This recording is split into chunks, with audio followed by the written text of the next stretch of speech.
Paz e graça, meu querido irmão. Espero que Deus possa lhe abençoar. Eu sou o líder Rafael. Venho através desta forma transmitir uma mensagem de Deus para abençoar a sua vida. E vou lhe convidar para pegar a sua Bíblia. Vamos meditar alguns versículos. Espero que Deus possa ricamente lhe abençoar nesse dia de domingo, que é dia do Senhor. Indo de partida a palavra do Senhor, vamos estudar a palavra de Deus, que está na carta de São Tiago, no capítulo 5, versículo de número 16. Diz o seguinte: Portanto, confessai vossos pecados uns aos outros e orai uns pelos outros, para serdes curados. A súplica de uma pessoa justa é muito poderosa e eficaz. Elias era uma pessoa frágil, como nós. Ele orou fervorosamente, rogando para que não chovesse, e não choveu sobre a terra durante 3 anos e meio.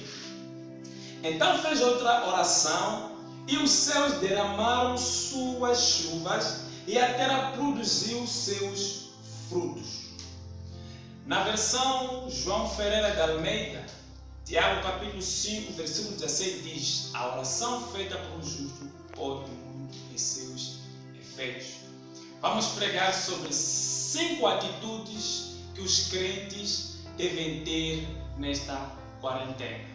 Vou lhe convidar para fechar os seus olhos. Vamos orar ao Pai para abençoar esta palavra que estaremos dentro em breve compartilhando com todos os irmãos, no nome de Jesus.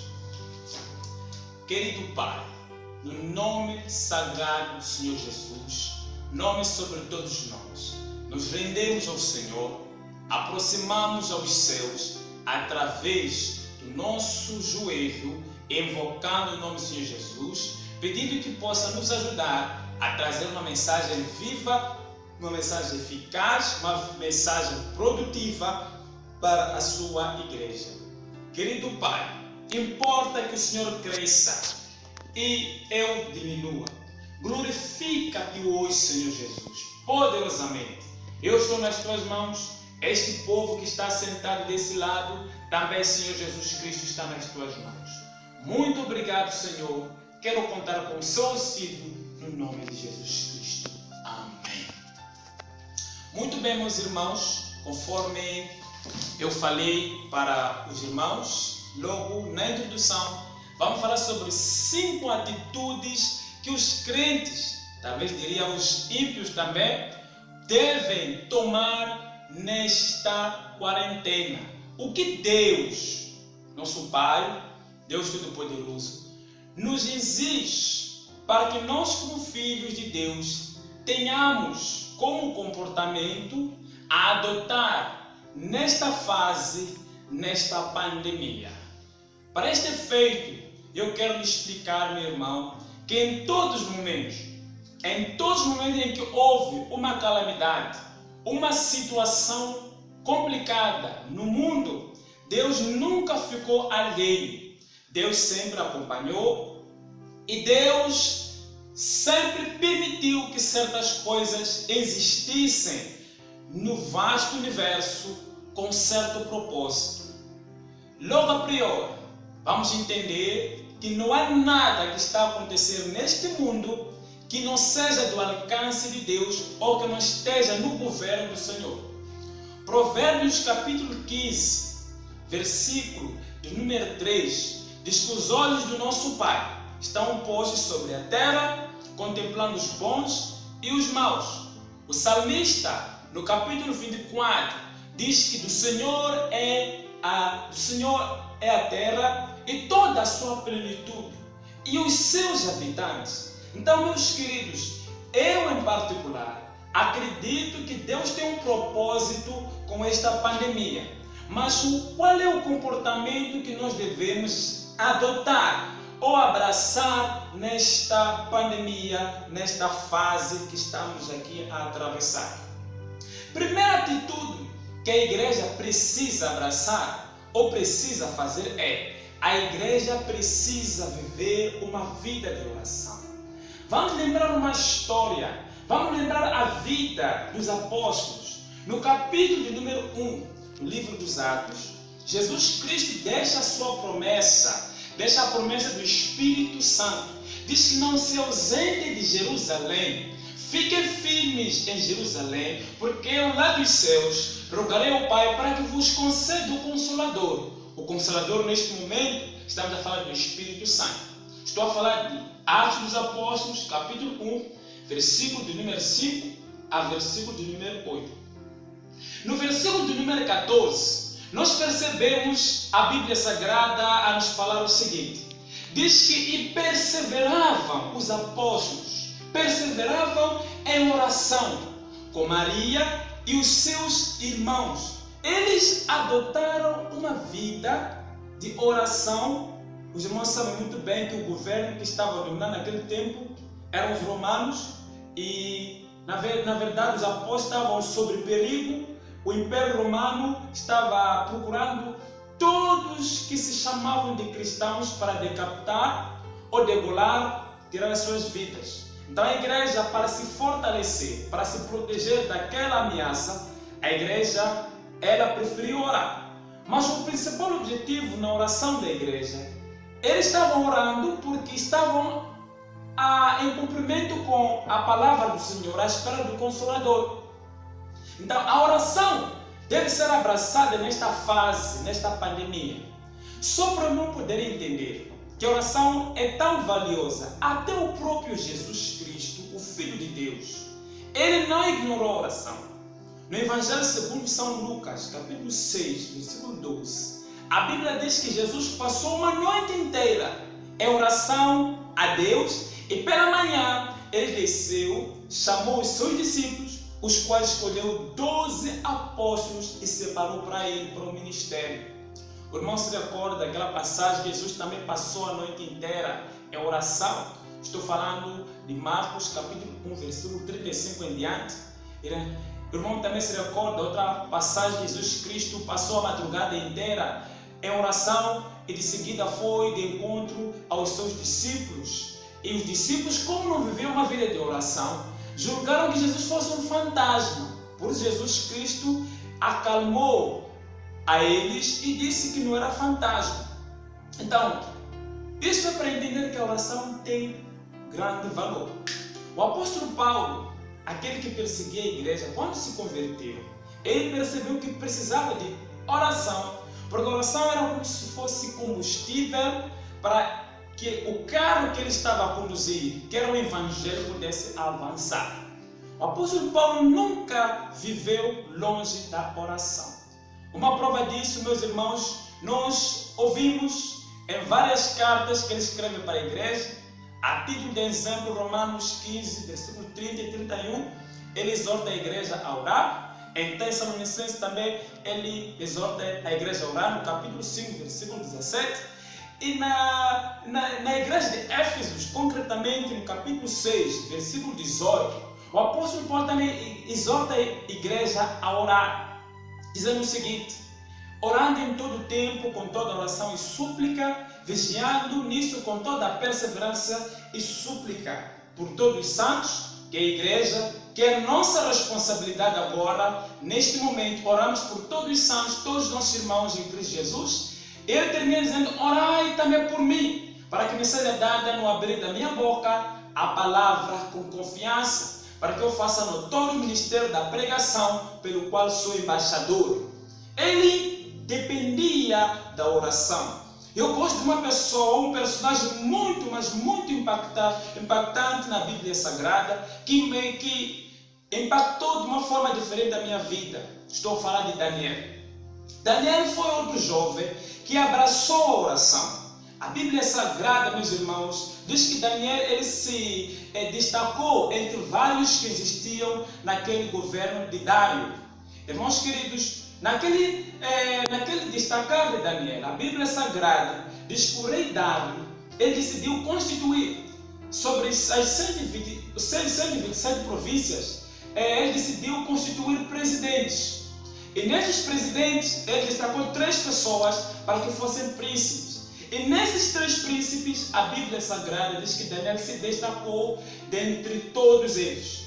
E por conta desse destaque, os seus inimigos, os seus colegas, eles decidiram fazer uma conspiração, porque sabiam que Daniel era um homem de oração, ele não aguentava ficar um dia sem orar. O que aconteceu? Nesta fase, meu irmão, eles fizeram uma conspiração, eles subornaram o entendimento do rei, fizeram com que o rei assinasse uma lei que prejudicasse, neste caso, a Daniel, que prejudicasse a fé de Daniel. A lei dizia o seguinte, que durante 30 dias não se podia orar, não se podia buscar a Deus. Veja só, temos uma lei agora, forçosamente, que é esta quarentena que fomos dados, que não podemos buscar a Deus, não podemos subir à igreja para comungar com os nossos irmãos. Mas uma coisa interessante, irmãos queridos, veja a atitude de Daniel. Daniel capítulo 6, versículo 10. A Bíblia diz que Daniel, quando soube que a escritura estava assinada, ele entrou no seu quarto, não baixou a guarda, ele começou a buscar a Deus. Ele sabia que a solução vinha do joelho. O joelho resolve muita coisa. Meu irmão, Daniel conseguiu triunfar porque ele buscou a Deus. Se eu lhe falasse da Ana também, que não concebia, mas por causa da oração, ela conseguiu ter um filho. E que filho? Samuel. Para terminar, lembra-te de Isaac, Gênesis capítulo 25, versículo 21 em diante, conta-nos a história de Isaac, que Isaac orou insistidamente pela sua esposa para que ela conseguisse conceber. Ou seja, a oração, ela tem a vontade poder. Por isso Tiago fala, a oração de um justo pode não ter seus efeitos. Agora imagina quantos justos espalhados na terra, no universo, se todos eles dobraram o seu joelho, ganharam o tempo, buscar a Deus. Quantas coisas Deus pode fazer neste universo? Há um provérbio que diz, um ditado que diz o seguinte, quando a igreja ora, quando os crentes oram, é como se estivesse a autorizar o Criador a operar, a trabalhar na terra. Então o primeiro conselho que eu dou à igreja é, viva uma vida de oração. Segundo conselho, viva uma vida cheia da palavra do Senhor. Irmãos, eu quero vos falar de um jovem que acabava de perder o seu líder, o seu pai na fé, Moisés. Estou a falar de Josué. E por conta desta ausência, o jovem Josué assumiu responsabilidades grandes na nação de Israel. O conselho que Deus deu a Josué, olha que foi o Senhor que aconselhou a Josué. Não é qualquer pessoa, não foi Miyakoto, não foi qualquer pessoa daqui da terra. Foi o próprio Jeová desceu e aconselhou a Josué. Sabe qual foi o conselho que Deus deu a Josué? Josué capítulo 1, versículo de número 8. Ele diz, Josué, não se aparte da sua boca, não se aparte da sua vida o livro, a Bíblia Sagrada, o livro desta lei, não se aparte, porque se tu meditares na palavra de Deus, tu te conduzirás e farás prosperar o seu caminho. Irmão, se você não medita na palavra, fica a saber que você será uma pessoa oca, uma pessoa vazia, uma pessoa desprovida da graça de Deus. Mas se você meditar na palavra do Senhor, você vai ser uma pessoa rica. A palavra do Senhor fala no seguinte, em Deuteronômio capítulo 28, que é o selo, que é a base para a prosperidade. Não são essas mentirinhas, essas palavras mágicas que ouvimos por aí, às vezes recebemos aquelas mensagens nas redes sociais, no nosso WhatsApp, reencaminha para 10 pessoas que dentro de 5 minutos você vai ficar próspero. Reencaminha para 15 pessoas, dentro de breve você vai receber dinheiro. Isso é uma pura mentira. O que abençoa a vida do crente é a palavra. Deuteronômio 28 diz, e será que se ouvires a voz do Senhor teu Deus, tendo cuidado de guardar tudo que está na lei do Senhor, o Senhor teu Deus te abençoará? Serás cabeça, não cauda, e estarás por cima e não por baixo. E tantas bênçãos que fala Deuteronômio, os irmãos podem comprovar isso. A palavra do Senhor. Um crente que vive, que tem palavra, é um crente que dificilmente Satanás destrói. Lembra-te, Mateus 4, Satanás foi tentar o mestre, mas Jesus Cristo usou a palavra, usou a espada do Espírito e venceu a Satanás. A palavra do Senhor é que dá vida. Em João 8,32, a palavra do Senhor nos fala o seguinte: conhecereis a verdade e a verdade nos libertará. Nos libertar de mentiras, libertar de tantas opressões, tantos tabus que existem na vida. Vai nos trazer o conhecimento. Irmão querido, a palavra do Senhor. O salmista fala no Salmo 119, versículo 105. Lâmpada para os meus pés é a tua palavra, luz para o meu caminho, é a palavra do Senhor. No versículo 11, ele diz: eu escondi a tua palavra para não pecar contra ti, Senhor. Olha, a palavra vai te ajudar a não pecar, a não transgredir o mandamento do Senhor, como José quando estava no Egito.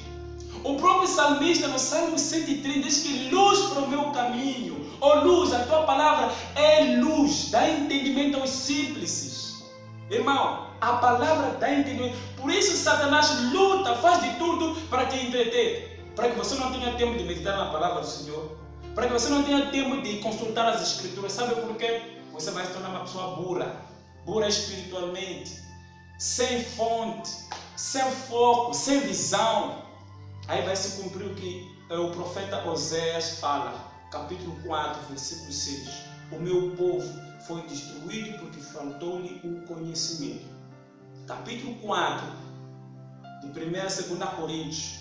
Paulo fala o seguinte: o Deus desse século cegou o entendimento dos incrédulos, para que não lhes resplandeça a luz da glória de Deus, que é o Evangelho do Senhor. Satanás quer roubar, meu irmão. Satanás quer te afastar da Bíblia. Satanás quer te entreter, quer dar todo tipo de conhecimento mesmo da palavra do Senhor.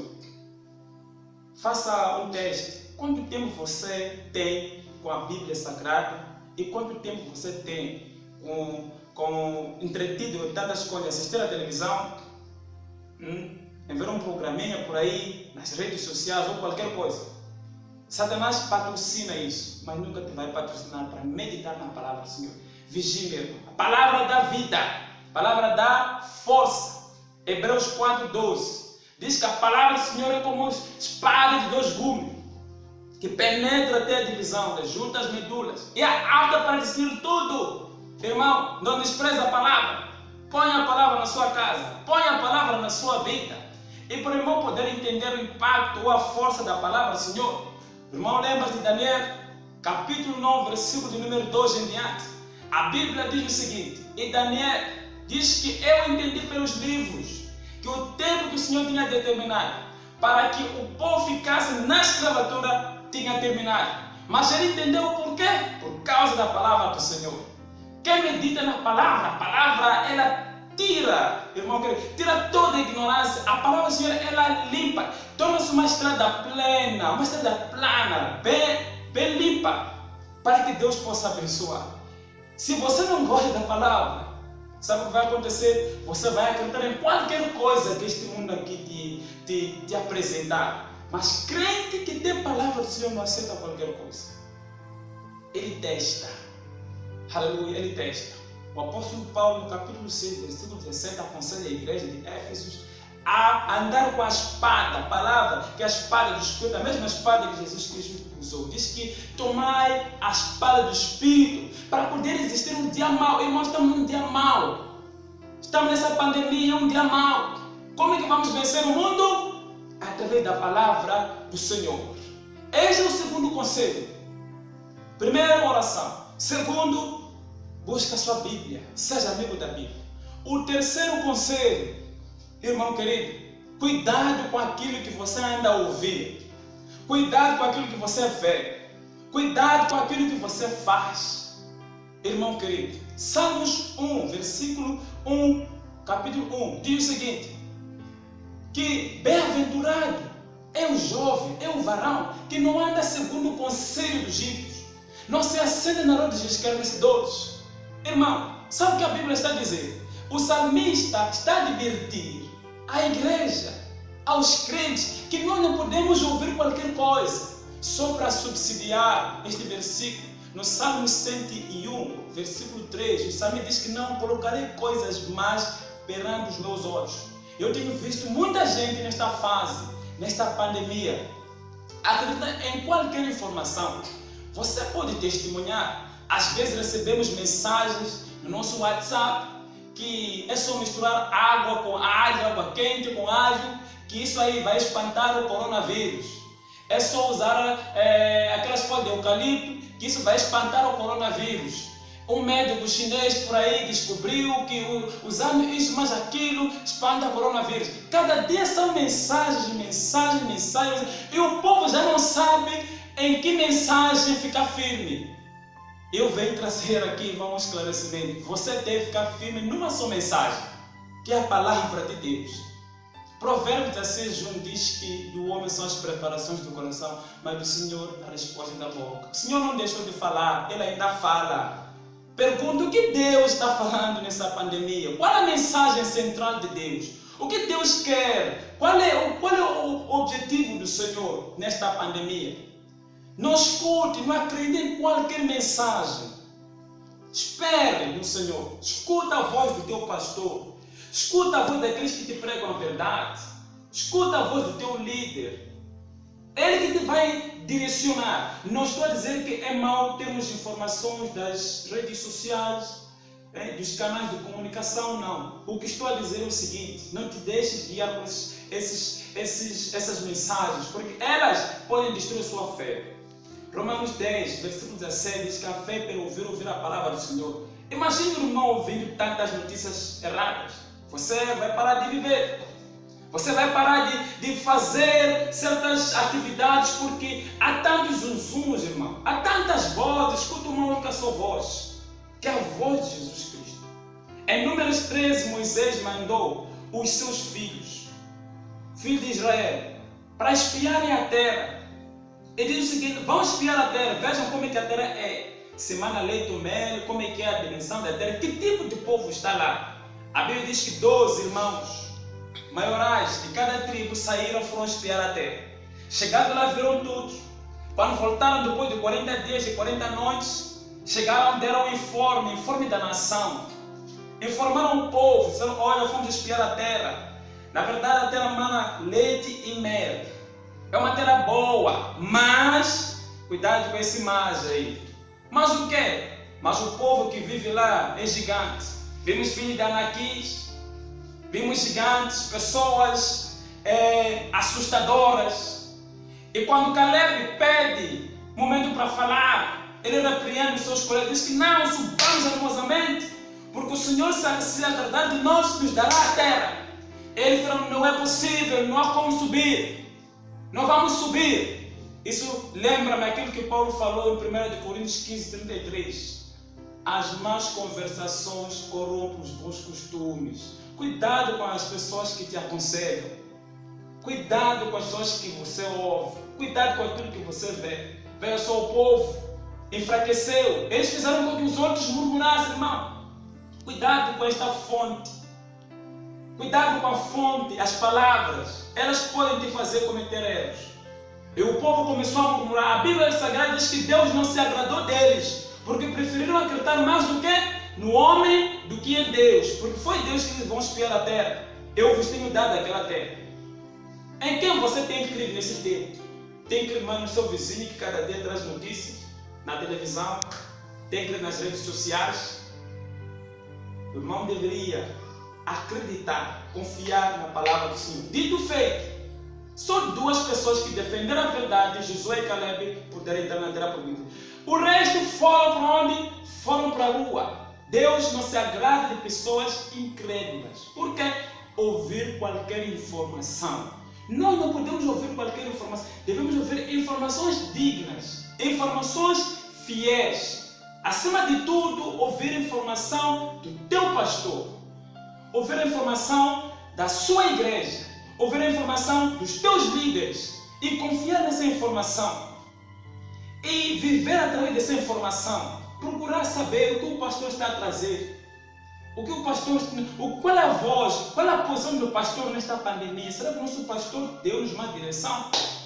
Os nossos líderes receberam uma direção do nosso pastor?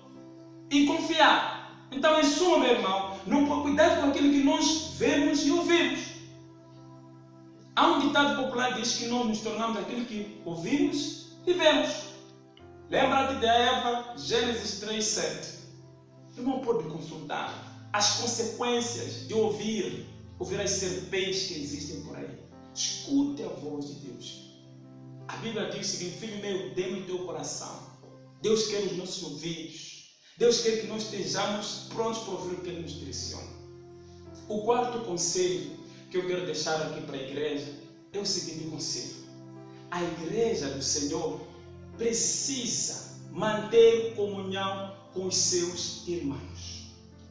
Ou seja, você precisa manter em comunhão. Não temos possibilidade agora de cultuar. Não temos possibilidade de manter contato físico, saudade, matar as saudades em Cristo Jesus. Mas não fique confinado. Você tem o seu telemóvel.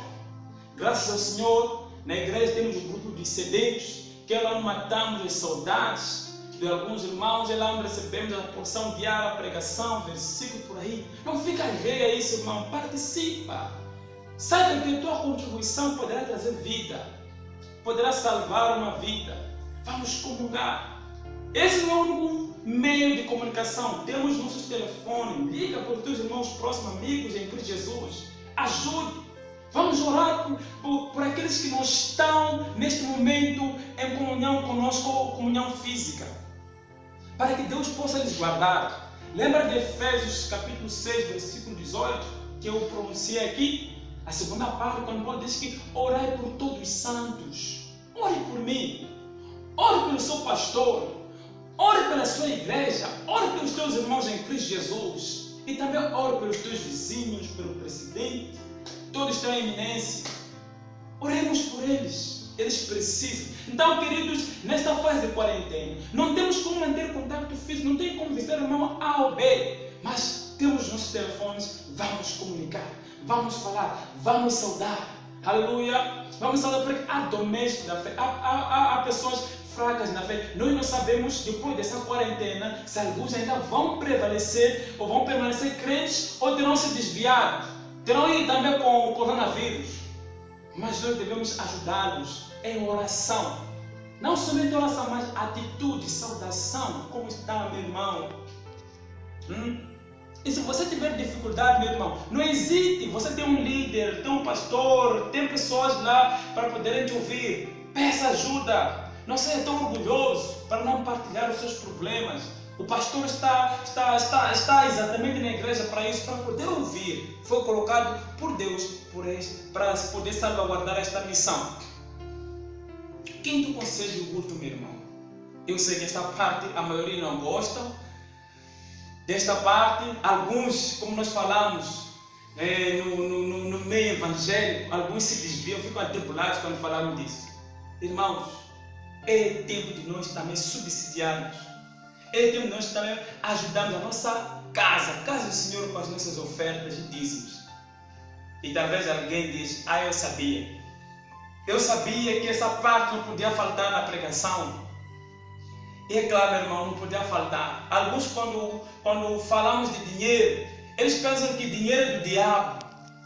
Alguns seguiam por aquela palavra ali, quando Jesus advertiu o povo, dizendo que não pode servir a Deus e a Mamon, que era o príncipe naquela altura, que acreditava que era o príncipe do dinheiro, das riquezas. Mas entende uma coisa: ele pode ser o príncipe designado pelos homens, mas Ageu 2:8 diz que o Senhor é o ouro e a prata. Aleluia! Do Senhor é o ouro e a prata. O próprio Senhor patrocina ou defende a questão de valor de dízimos. Não é do diabo, irmão. Malaquias 3:10 diz: trazer todos os dízimos à casa do tesouro. Para quê? Para que haja mantimento, para que haja sustento. É Deus a convidar o seu povo. E Deus diz: se vocês fizerem isso, eu, o Senhor Todo-Poderoso, eu abençoarei, abrirei a janela. Irmãos, há uma bênção que só Deus pode abrir, mas Deus só abre quando você faz isto aqui. Enquanto você fizer isto aqui, irmão, tira cavalinho da chuva. Deus vai abrir certas portas na sua vida, se você começar a dar. E olha que a questão de dar gera muitas confusões na família. Há casais que não falam bem porque não dão dízimo, estão em confusão. Há crente que não sabe o que faz com o seu dinheiro porque não dá dízimo, não dá oferta. permite o devorador fazer e desfazer. Há crentes que não prosperam, vivem rotos, roupa rota, a vida de qualquer maneira, salário nunca é suficiente para o final do mês, confusão, marido e mulher, problemas conjugais, porque eles abriram porta para que o devorador entrasse, e ele, quando devora, devora tudo, devora nos filhos, devora no lar, devora nas finanças, tudo. Então, meu irmão, eu não trago isso, eu não estou lhe ameaçando para você poder dar, estou lhe ensinando, isto é palavra de Deus, por isso estou citando versículos para que você possa confirmar aí em casa, na sua Bíblia, para você poder perceber que não está a ser enganado. Não estamos enganando ali, estamos falando da palavra do Senhor. Aleluia. Estamos falando da palavra do Senhor. Então consulte em casa. Quem dá, a Bíblia promete prosperidade. Marcos 6,30 diz que dai-se-vos-á dado, boa medida, recalcar essa medida, transbordar, vos será acrescentado no vosso recurso. 1 Coríntios 9,6, Paulo adverte sobre as finanças. Diz que ninguém contribua murmurando, que todos possamos contribuir com alegria. Irmãos, o teu pastor precisa de ser sustentado. Quem sustenta o pastor é claro que Deus. Mas usa quem? Usa a mim, usa você. O pastor, irmão querido, não sai da rua com um sapo e olha para o alto com um sapo assim, volta para os céus e diz: Deus, faça descer dólar metical. Não. Deus não faz isso. Deus usa a mim. Deus usa você. Irmão, o teu dízimo, a tua oferta, pode sustentar o teu pastor, pode manter a casa do Senhor para que não esteja em ruínas. Por isso aconselho os irmãos a lerem Ageu capítulo 1. Só tem 2 versículos. É fácil de ler, em pequenos minutos terminados. Não sei se o irmão está a perceber aí em casa. Estou lhe falando para você ser fiel. Quem é fiel, Deus é fiel com ele. Querido, são esses 5 conselhos que eu passo a repetir. Primeiro conselho: vida de oração. Restaure o seu altar. Divida o seu tempo. Não fique tão atrapalhado, tão ocupado no dia que você não tenha pelo menos 1 hora para buscar a Deus. Daniel orava 3 vezes. E Jesus está pedindo somente 1 hora. Segundo, irmão querido, esteja cheio da palavra de Deus. Leia a Bíblia. Nossa parte da sua boca, o livro desta lei, foi o conselho que Deus deu a Josué. Terceiro conselho: cuidado com aquilo que você ouve. Escute Deus, que fala através dos teus pastores, dos teus líderes, da sua igreja. Quarto conselho: não viva uma vida egoísta. Comunique com os seus irmãos, seus santos. Fale com eles, ajuda eles, ore por eles. E o quinto conselho: seja fiel nos teus dízimos e ofertas. Que Deus ricamente te abençoe. Queridos, esta é a palavra que o eterno Deus me concedeu para que eu pudesse deixar para a igreja neste domingo. Que Deus ricamente possa abençoar. 5 atitudes, 5 conselhos que os crentes precisam. Eu espero que Deus tenha abençoado a sua vida. Neste momento eu quero orar para você que ouviu essa palavra, para que Satanás não roube essa palavra, mas que possa ficar no seu coração. Para esse efeito, eu quero que o irmão feche os seus olhos e eu vou orar por você, para que Deus possa manter essa palavra. Feche os seus olhos e coloque a sua mão no coração. Querido Pai, ouvimos a sua palavra e entendemos que o Senhor quer uma vida de propósito em nós. Senhor Jesus, a tua igreja está ouvindo essa mensagem. Os teus filhos estão ouvindo essa mensagem. Por favor, meu Deus, permita que ela fique gravada e que seja uma mensagem prática, não teórica somente. Abençoa todos que ouviram no nome poderoso do Senhor Jesus. Que Satanás não roube essa mensagem, mas que essa mensagem possa ficar firme nos nossos corações. No nome santo do Senhor Jesus Cristo de Nazaré. Abençoa esse que está em casa, que está ouvindo esta mensagem, que possa ficar no coração. No nome de Jesus Cristo, assim oro, Pai. Amém.